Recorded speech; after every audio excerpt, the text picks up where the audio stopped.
Actually, nasabi nga sa kanya ni Miss Rosel, and during that time kasi nasa taping pa ako. So, iniisip ko kung paano. Pero nung nalaman ko nga na talagang kinakonsider ako ng regalo at saka Ay, project. Razir! Yeah. Pinag-isipan na pa nga eh. Oo. Bakit tanggapin eh. Sabi ko, paano? Naghahati yung ano ko kasi nasa Puerto Galera ako. Paano? Uuwi ba ako o paano? So, Pakinggan yung pitch, yung offer. Okay, Oo. paano kaya? Eh, sobrang excited ko kasi nakakasama ko sila sa Shake, Rattle and Roll. Nagkukulitan kami doon. Kasi parang nakabuild kami ng kahit na paano small connection o samahan.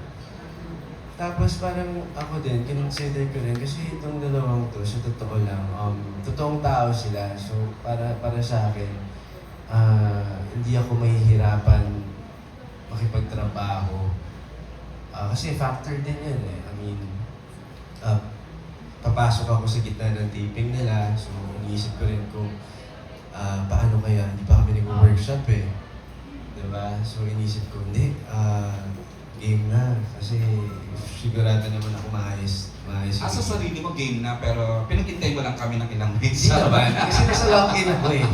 So medyo mahirap yung schedule.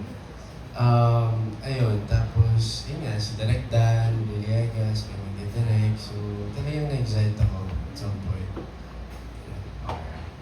Thank you. At before I ask hindi ko pala bibigyan mic sa press, puro ako nila ng ako ha. Okay, I'd like to hear lang from our creative head ng Regal. James, finally, ito na.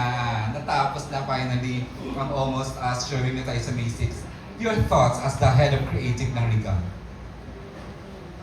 Thank you. Sobrang kami excited kasi EJ, I won't... There's particularly so many scenes that hits me emotionally at not that okay, mapapatawa ka. It's something that it's a lot of things that are very heartwarming, a lot of moments that reminds me of Maricel Soriano. No way! Yes, I mean, I'm not kidding because I grew up with Maricel Soriano. Wow. Tuwa ako dito sa batang pinapanood ko kasi parang bawat galaw niya natatawag na. And of course, si JM. Kanino? Pwede, baka may reference Ayoko ka. May kay reference Fiam ka ba? actually kasi parang it's so natural. Kung Maricel si Fiang, sino naman si JM? Talaga yun ang spot kita. But si JM is really, I don't know who as a young star before, pero kasi si JM really has the eyes na talagang, the way he does his acting and how, as a best friend, he has a secret admiration sa best friend. Mararamdaman mo talaga.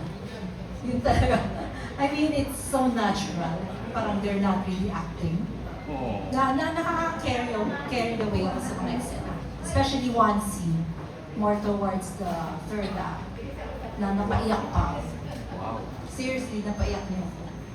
So, I hope that you guys, when you watch it, talagang matutuwa. May 5 tayo sa Mega Mall. Yes. Okay. Thank you, Ms. Rosel. Thank you, James. At this point, react lang muna si JM Fiang sa sinabi ni naiiyak ka, Fiang. Then yung Maricel Soriano.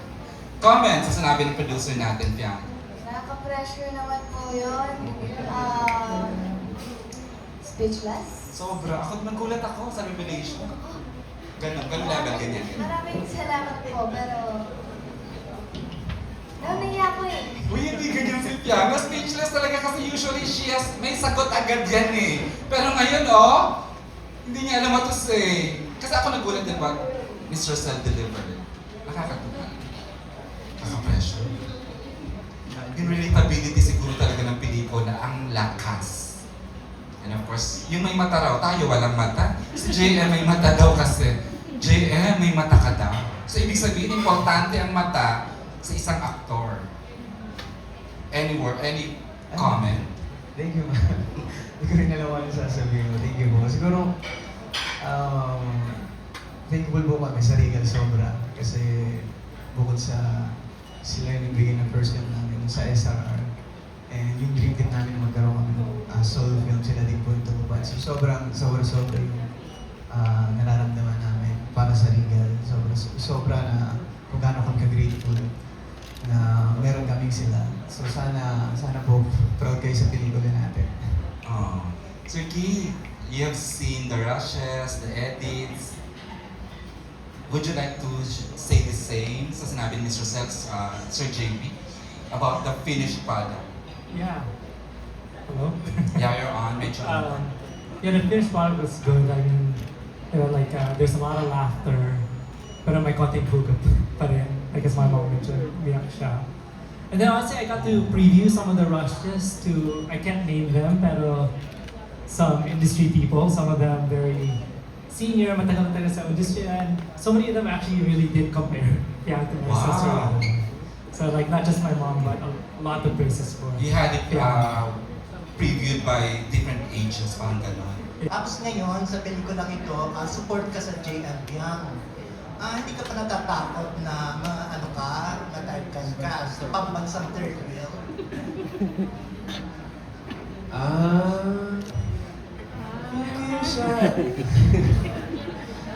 Feeling ko kasi dito, parang magkaiba siya eh. Kasi dito, hindi ko alam paano ko sasagutin. Baka kasi dito kasi medyo... Let me just, before sumagot si Justin. Kasi po, when we do casting naman, hindi kami wala kami pinanggagaling yung collab team siya ganyan sa TV, collab team siya ganyan sa reality show. Wala kaming ganong idea. Dustin is Dustin as Kenzo, tapos. So, feeling ko naman even Dustin, wala lang sa'yo, di ba? Parang, would you like to answer that, guys? Of course, yeah. Dito kasi parang a-fiction ako. I mean, character talaga ako dito.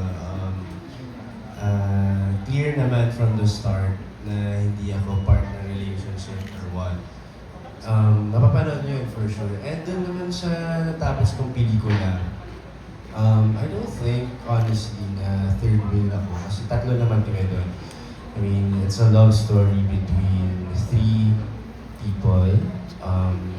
So, I think, hindi naman buhata o mapapansagan pambansa.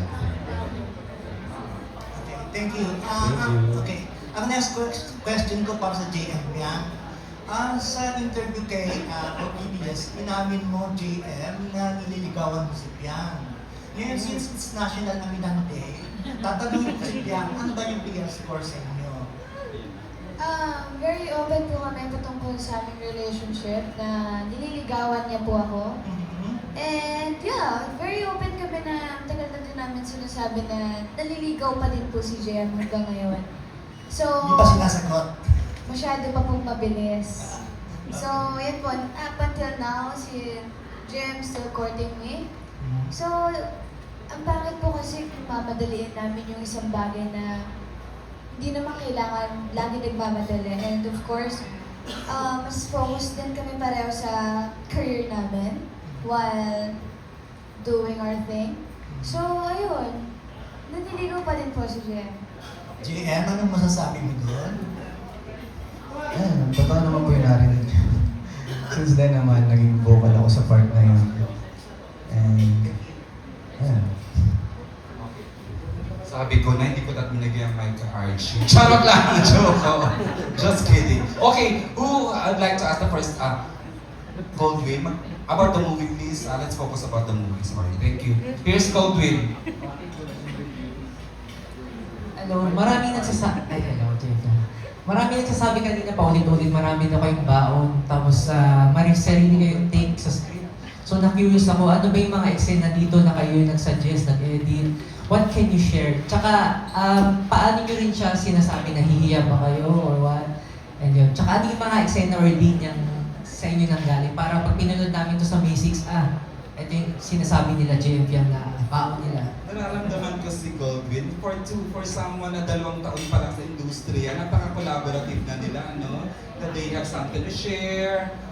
Gusto niyong sagutin yung tanong niya na paano niyo ginagawa yun na meron kayong suggestion, ideas? Finally, na-meet din namin si Goldie. Ay, ano bang record ni Goldwyn? Wala naman. Lagi na kami nakabang sa mga release. Oo. Mahilig kami sa film. Sikat ka, Goldwyn. Gusto ko yung chair number 8. Thank you po. Thank you. Ang show, ang shake natin. Charot. Ay, naalala! Oo, episode 2 ang pinaka-favorite niya.